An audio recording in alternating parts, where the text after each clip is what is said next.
নমস্কাৰ আজিৰ এই ভিডিঅ'টোত জানো আহক কেমদ্ৰুম যোগ কি হয় কেমদ্ৰুম যোগ এটা জ্যোতিষৰ ক্ষেত্ৰত চাবলৈ গ'লে এটা অতিশয় দুৰ্যোগ বুলিয়ে ক'ব লাগিব যাৰ ফলস্বৰূপে ব্যক্তিয়ে নিজৰ জীৱনত উপায়বিহীন ফিল কৰে টকা পইচাৰ হানি কৰে যদি ৰজাৰ ঘৰতো সাপোজ জন্ম হয় তেতিয়াও ভিক্ষাৰীত পৰিণত হ'ব পাৰে সো এই যুগটো কি হয় ইয়াৰ পৰা কি ভয় খাব লাগে বা কেনেকুৱা ধৰণৰ আপুনি প্ৰতিকাৰ কৰিব লাগিব আপোনাক আজিৰ এই ভিডিঅ'টোত গোটেইখিনি জনাম ইয়াতে মই জন্মকুণ্ডলীৰ জৰিয়তে জনাম লগতে আপোনাৰ হস্তৰেখাৰ জৰিয়তেও দেখাম আপোনাৰ কেনেকুৱা ধৰণে এই কেমদ্ৰুম যুগটো হাতত ৰিফ্লেক্ট হ'ব আপোনাৰ যদি ধৰি লওক নিজৰ যদি জন্মকুণ্ডলী নাই তেতিয়াহ'লে আপোনাৰ হাতখন চাই কেনেকুৱা ধৰণে আপুনি এই কেমদ্ৰুম যুগটোৰ বিষয়ে আপুনি বুজিব পাৰিব প্ৰথমতে জানো হওক কেমদ্ৰুম যুগ কি হয় কেমদ্ৰুম যুগটো হৈছে জন্মকুণ্ডলীত গঠিত হোৱা এটা দুৰ্যোগ চাব যে চন্দ্ৰ যিটো ঘৰত থাকিব চন্দ্ৰ যদি ধৰি লওক এইটো ঘৰত যদি আছে চন্দ্ৰ য'ত থাকিব তাৰে ওচৰে পাজৰে এইটো ঘৰত আৰু এইটো ঘৰত যদি কোনো গ্ৰহ নাথাকে আৰু চন্দ্ৰৰ লগতেও যদি কোনো গ্ৰহ নাথাকে এইকেইটা ঘৰত যদি কোনো অইন গ্ৰহ নাথাকে তেতিয়াহ'লে সেইটো হৈছে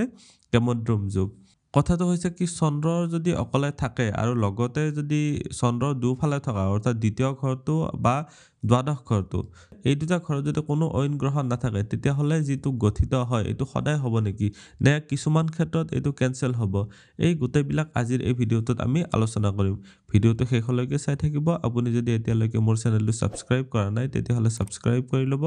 আৰু ভৱিষ্যতে আপলোড কৰা ভিডিঅ'ৰ নটিফিকেশ্যন পাবৰ বাবে বেল আইকনটো চুই অল সিলেক্ট কৰি দিব সো প্ৰথম পইণ্টটো হৈছে যে চন্দ্ৰ যদি এই 1 নম্বৰ 4 নম্বৰ 7 নম্বৰ বা দশম এইকেইটা ঘৰত যদি চন্দ্ৰ থাকে অৰ্থাৎ যদি কেন্দ্ৰ অৱস্থা হৈ থাকে তেতিয়াহ'লে এইটো কেমদ্ৰুম যুগ বুলি ধৰা নহয় বাকি যিকেইটা ভাৱ আছে ধৰি লওক এইটো এটা ভাৱ এইটো এটা এইটো এইটো এইটো এইটো আৰু এইকেইটা ভাৱত ধৰি লওক মই যিকেইটাত ক্ৰছ চিনেৰে দেখাইছো এইকেইটা ভাৱত কেমদ্ৰুম যুগ গঠন হ'ব পাৰে আৰু কেতিয়া কেতিয়া কেমদ্ৰুম যুগ গঠিত হ'লে অৰ্থাৎ চন্দ্ৰৰ সৈতে কোনো গ্ৰহ নাথাকিলে আৰু চন্দ্ৰৰ দুয়োফালে কোনো গ্ৰহ যদি নাথাকে ধৰি লওক চন্দ্ৰ যদি ইয়াতে আছে ঠিক আছে এইটো ঘৰতো কোনো গ্ৰহ নাই অইন গ্ৰহ আৰু এইটো ঘৰতো অন্য কোনো গ্ৰহ নাই এইটো ঘৰতো অন্য কোনো গ্ৰহ নাই সো এইটো ক্ষেত্ৰত হ'ব কাৰণ ইয়াতে চাব চন্দ্ৰটো কেন্দ্ৰতো নাই চন্দ্ৰৰ লগত কোনো গ্ৰহ বহি থকা নাই আৰু চন্দ্ৰৰ আগৰ ফালেও গ্ৰহ নাই আৰু পিছৰ ফালেও গ্ৰহ নাই সো এইখিনি ক্ষেত্ৰত জানিব লাগিব যে কেমদ্ৰুম যুগটো গঠন হ'ব লাগিলে বহুত কণ্ডিশ্যনছ থাকিব তাৰোপৰি আৰু এটা পইণ্ট আছে আপুনি চাব কেতিয়া কেনচেল হ'ব আপোনাৰ জন্মকুণ্ডলীত যদি চন্দ্ৰ ইয়াতে আছে ধৰি লওক ইয়াতে অইন কোনো গ্ৰহ নাই ধৰি লওক ইয়াতে ৰাহু আছে ইয়াতে যদি ধৰি লওক ৰবি আছে এনেকুৱাকে ৰাহু কেতু আৰু ৰবি এই তিনিটা গ্ৰহ যদি এই কেইটা ভাৱত এই তিনিটা ভাৱ যি চন্দ্ৰ য'ত থাকিব তাৰে আগৰটো আৰু পিছৰটো আৰু চন্দ্ৰ থকা ঘৰটোত যদি থাকে অৰ্থাৎ ৰাহু আৰু কেতুৱে চন্দ্ৰৰ সৈতে এই তিনিটা ওচৰে পাজৰে যিকেইটা ঘৰ থাকিব সেই তিনিটা ঘৰত যদি থাকে তেতিয়াহ'লেও আপোনাৰ সেইটো কেমদ্ৰুম যুগ বুলিয়ে ধৰা হ'ব অৰ্থাৎ ৰাহু থাকিলে এইটো এটা ছায়া গ্ৰহ হ'ল কেতু এটা ছায়া গ্ৰহ সো সেই দুটাক ইগনৰ কৰিব পাৰে আৰু ৰবিৰ লগত কিয় নহয় ৰবিটো এটাটো গ্ৰহ হয় বা সূৰ্য যিটো গ্ৰহ হয় এটা গ্ৰহ হয় কিন্তু কিয় হয় তাৰ কথাটো হৈছে যে ৰবি চন্দ্ৰৰ ওচৰত আছে চন্দ্ৰ এটা ক্ষীণ চন্দ্ৰ বা অমাৱস্যাৰ পিনে আগবঢ়া চন্দ্ৰ বা শুক্লপক্ষৰ হ'লেও প্ৰথমা বা দ্বিতীয়ৰ চন্দ্ৰ তেতিয়াহ'লে বুজিব পাৰিব যে আপোনাৰ এই যিটো যুগ হ'ব সেইটোত চন্দ্ৰটো দুৰ্বল হৈ যাব অতিশয় দুৰ্বল হৈ যাব সো সেইটো ক্ষেত্ৰতো তাৰ কেমদ্ৰুম যুগ বুলিয়ে ধৰা হ'ব তাৰ কেমদ্ৰুম যুগ তেতিয়াও গঠন হ'ব যেতিয়া ধৰি লওক ৰাহু ৰবি বা কেতু এইকেইটা এই চন্দ্ৰ থকা ঘৰটোতে হওক বা তাৰে আগৰটোতে হওক বা তাৰে পিছৰটোতে হওক সেইকেইটা ঘৰত যদি থাকে তেতিয়াহ'লেও আপোনাৰ কেমদ্ৰুম যুগ গঠন হ'ব আৰু মই অলপ আগতে কৈছিলোঁ যে চন্দ্ৰ গ্ৰহটো এইটো ঘৰ এইটো বা এইটো অৰ্থাৎ 1 4 7 আৰু 10 এইকেইটা ঘৰৰ যিকোনো এটাত যদি চন্দ্ৰ বহি থাকে অৰ্থাৎ কেন্দ্ৰস্থানত যদি থাকে তেতিয়াও কেমদ্ৰুম যুগটো ভংগ হয় তাৰপিছত এতিয়া চাব চন্দ্ৰ য'ত বহি থাকিব ধৰি লওক চন্দ্ৰটো আপোনাৰ বহি আছে ইয়াতে এতিয়া চন্দ্ৰৰ পৰা যদি চতুৰ্থ সপ্তম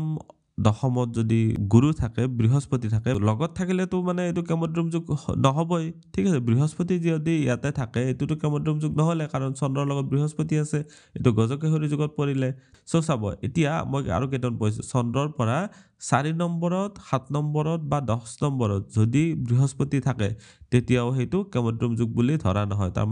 এইটো 1 2 3 4 যদি বৃহস্পতি ইয়াতে আছে অৰ্থাৎ চন্দ্ৰৰ পৰা হিচাপ কৰিলে কেন্দ্ৰ স্থানত আছে ঠিক আছে সেইটো ক্ষেত্ৰতো তাৰ মানে কেমদ্ৰুম যুগ বুলি ধৰা নহয় এইটো বা ইয়াৰ পৰা 7 নম্বৰ ঘৰত চাব 4 নম্বৰ এটো আছিল 5 6 7 নম্বৰ বা বৃহস্পতি যদি ইয়াতে আছে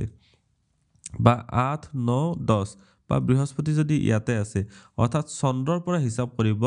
4 7 বা 10 নম্বৰ ঘৰত যদি থাকে হেতু এটা কেমদ্ৰুম যুগ নহয় কেমদ্ৰুম যুগ বুলি ধৰা নহব কাৰণ চন্দ্ৰ যদি অকলেও থাকে তাৰে পিছত ধৰিলক এফালেও যদি কোনো গ্ৰহ নাথাকে বা এফালেও যদি কোনো গ্ৰহ নাথাকে তেতিয়াও এইটো কেমদ্ৰুম বুলি ধৰা নহব যদি বৃহস্পতি চতুৰ্থ বা সপ্তম বা দশমত যদি থাকে তাৰ পিছত আৰু এটা কন্ডিশন আছে হেতু চাইলো বৃহস্পতিৰ যদি দৃষ্টি পূৰ্ণ দৃষ্টি বৃহস্পতিৰ কোন কেইটা দৃষ্টি আছে পঞ্চম সপ্তম বা নৱম দৃষ্টি সো পঞ্চম দৃষ্টি পৰিব লাগিলে ইয়াতে কৰ পৰা পৰিব চাব এটো 1 2 3 4 5 যদি বৃহস্পতি যদি ইয়াতে আছে ইয়াৰ পৰা কি হ'ব 1 2 3 4 5 বৃহস্পতিৰ পঞ্চম দৃষ্টি পৰিব ইয়াতে অথবা বৃহস্পতি যদি আছে ইয়াতে ঠিক আছে ইয়াৰ পৰা বৃহস্পতিৰ সপ্তম দৃষ্টি পৰিব চন্দ্ৰৰ ওপৰত অথবা ইয়াতে বৃহস্পতি যদি আছে ইয়াতে তেতিয়াও ইয়াৰ পৰা দৃষ্টি পৰিব ইয়াতে সো এইকেইটা কন্ডিশনটো অৰ্থাৎ গুৰুৰ দৃষ্টি যেতিয়া চন্দ্ৰৰ ওপৰত থাকিব তেতিয়া আৰু হেতু কেমদ্ৰুম যুগ নহয় তাৰ মানে চন্দ্ৰটো হৈছে আমাৰ মনৰ কাৰক যেতিয়া কোনো গ্ৰহৰে মানে চন্দ্ৰৰ ওচৰে পাজৰে নাথাকে বা চন্দ্ৰৰ ওপৰত যদি শুভ গ্ৰহৰ দৃষ্টি নাথাকে তেতিয়া হলে হেতু কেমদ্ৰুম যুগ বুলি ধৰা হয় তাৰ পিছত এতিয়া জানোৱা হওক আপোনাৰ হস্তৰেখাৰ জৰিয়তে কেমদ্ৰুম যুগটো আপুনি কেনেদৰে বুজিব পাৰিব ইয়াতে এখন মই ধৰিলক স্যাম্পল হ্যান্ডেল লৈছো ইয়াতে চাব আপোনাৰ কোনখিনি অংশ চাব লাগিব এতিয়া নজৰ কৰিব যদি হাতৰ তলুৱাত আপোনাৰ যিখিনি ৰবি ক্ষেত্ৰ আছে এই অনামিকা আঙুলিৰ গুৰিৰ অংশটো হৈছে ৰবি ক্ষেত্ৰ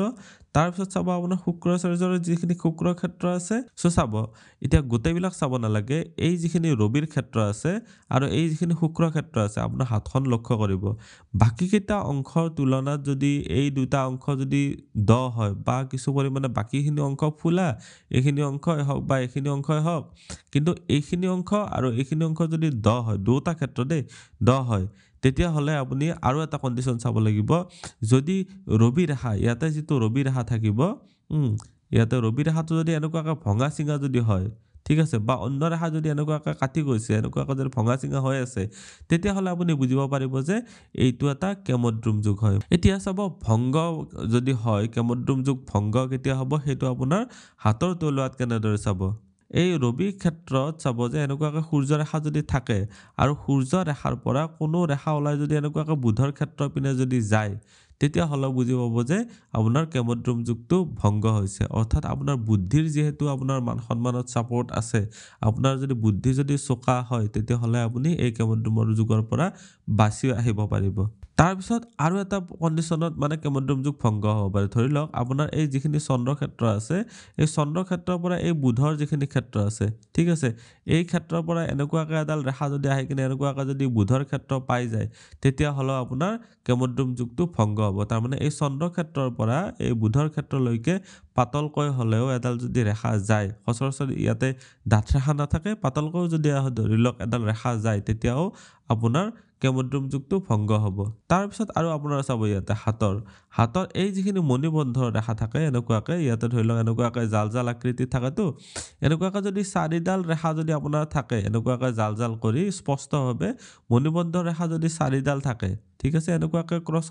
ধোৱাকৈ যায় এনেকুৱাকৈ যদি চাৰিডাল ৰেখা থাকে তেতিয়া হলে বুজিব পাৰিব যে আপোনাৰ এই কেমদ্ৰুম যুগ যদি মানে ফৰ্মেশন হৈছিল তেতিয়া হলে আপোনাৰ হেতু ভংগ হৈছে আপোনাৰ জন্মকুণ্ডলীত যদি কেমদ্ৰুম যুগ পাইছে তাৰ পিছত আপোনাক এইমাত্ৰ যে কলো কেমদ্ৰুম যুগ ভংগ হোৱাৰ মানে যিকেইটা লক্ষণ এনেকুৱাকৈ নাথাকিলে ধৰিলওক অথবা এনেকুৱাকৈ যদি এডাল চন্দ্ৰ ক্ষেত্ৰৰ পৰা বুধৰ ক্ষেত্ৰলৈকে আছে বা এই দুটা নাথাকি যদি ধৰিলওক এনেকুৱাকৈ সূৰ্য ৰেখা যিডাল থাকিব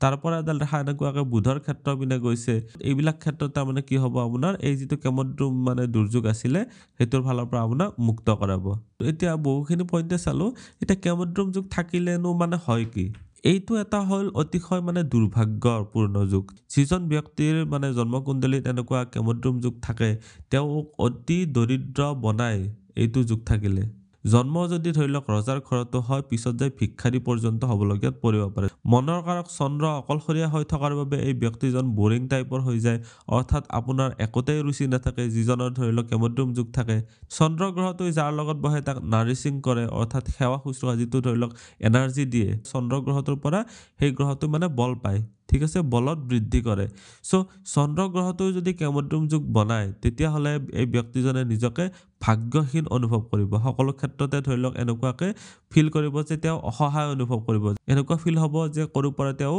মানে ধৰি লওক সহায় সুবিধা অলপো লাভ কৰা নাই বা তেওঁ কষ্ট কৰিলেও ফল পোৱা নাই তেনেকুৱা ধৰি লওক জীৱনত এটা বিৰক্তি আহি যাব যদি জীৱন ৰেখা আৰু মস্তিষ্ক ৰেখা যদি স্পষ্ট হয় ঠিক আছে মই আৰু এটা পইণ্ট কৈছোঁ যিটোত কেমদ্ৰুম যুগটো মানে কেঞ্চেল হ'ব এই জীৱন ৰেখা দেখিছে এনেকুৱাকৈ যদি স্পষ্ট হয় আৰু মস্তিষ্ক ৰেখাডালো ধৰি লওক স্পষ্ট যদি হয় তাৰপিছত ইয়াৰ পৰা যদি এনেকুৱাকৈ বুধ ৰেখা গৈ কিনে এই ধৰি লওক যিডাল মস্তিষ্ক ৰেখা আছে তাকে চুইছে ঠিক আছে ইয়াৰ পৰা এইডাল হৈছে স্বাস্থ্য ৰেখা এই যিডাল আঁকিলোঁ এইডাল হৈছে স্বাস্থ্য ৰেখা এই স্বাস্থ্য ৰেখাডাল গৈ কিনে এনেকুৱাকৈ মস্তিষ্ক ৰেখা যেতিয়া চুব যায় যিটো কেমদ্ৰুম যুগ আছিলে সেইটোত কেঞ্চেল হোৱাটো বুজায় বা ভংগ হোৱাটো বুজায় এতিয়া মই আপোনালোকক গোটেইখিনিয়ে জনালোঁ কেমদ্ৰুম যুগ কেনেকুৱাকৈ ফৰ্মেশ্যন হ'ব আপোনাৰ হাতত কেনেকুৱাকৈ থাকিলে কি ৰেখা থাকিলে আপোনাৰ ধৰি লওক কেঞ্চেল হ'ব ভিডিঅ'টো প্ৰয়োজন হ'লে আৰু এবাৰ চাই ল'ব তাৰমানে এবাৰতে বুজি পোৱাটো ইমান এটা সহজ নহয় এইটো এটা অলপ কমপ্লেক্স ধৰণৰ টপিক হয় সো এতিয়া চাওঁ আহক আপোনাৰ প্ৰতিকাৰৰ ক্ষেত্ৰত বা আপোনাৰ যদি জন্মকুণ্ডলীত কেমদ্ৰুম যুগ আছে বুলি আপোনাক যদিহে কৈছে